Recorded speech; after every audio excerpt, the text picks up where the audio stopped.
نمایندگان برخی از کشورها در سازمان ملل متحد از جمله امریکا، بریتانیا، آلمان و فرانسه با ابراز نگرانی از وضعیت وخیم زنان در افغانستان زیر سلطه طالبان میگویند که این گروه باید در این زمینه پاسخگو قرار داده شود.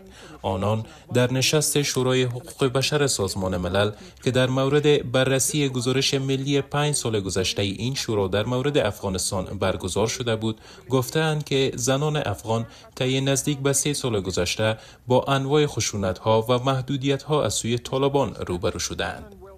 میشل تیلور، نماینده امریکا در شورای حقوق بشر سازمان ملل، گفته است که وضعیت حقوق بشری در افغانستان در حال نابودی کامل قرار دارد. خانم تیلور از طالبان خواسته است تا همه فرمانهای تبعیض‌آمیز علیه زنان و ویژه فرمانهایی که حق کار و آموزش را برای آنان محدود کرده است لغو کند. وی همچنان در این نشست بر تحقیق همه‌جانبه و پیگیری موارد خشونت جنسیتی و جرایم اخلاقی تاکید کرده است. نماینده آلمان در سازمان ملل نیز رویکرد طالبان با زنان افغان را تبعیض جنسیتی سیستماتیک عنوان کرده است. در همین حال نمایندگان بریتانیا و فرانسه هم با انتقاد از وضعیت بد حقوق بشری در افغانستان خاطر نشان کردند که حقوق زنان، کودکان و اقلیت‌ها از سوی طالبان در کشور نقض شده است. نیکولا دوریویر، نماینده فرانسه در سازمان ملل، افزوده است که طالبان مردم را مجبور به اطاعت از این گروه کردند.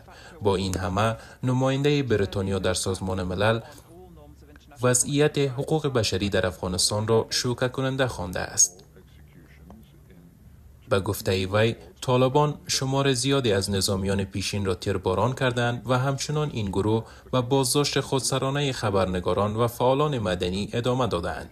در کنار این، نمایندگان برخی از کشورهای اسلامی از جمله اندونزیا، ترکیه و کویت نیز بر لغو محدودیت‌های کاری و آموزشی در افغانستان تاکید کردند. این در حالی است که پیشتر شورای حقوق بشر سازمان ملل در گزارش ملی خود بر تشکیل دولت فراگیر در افغانستان تاکید کرده بود.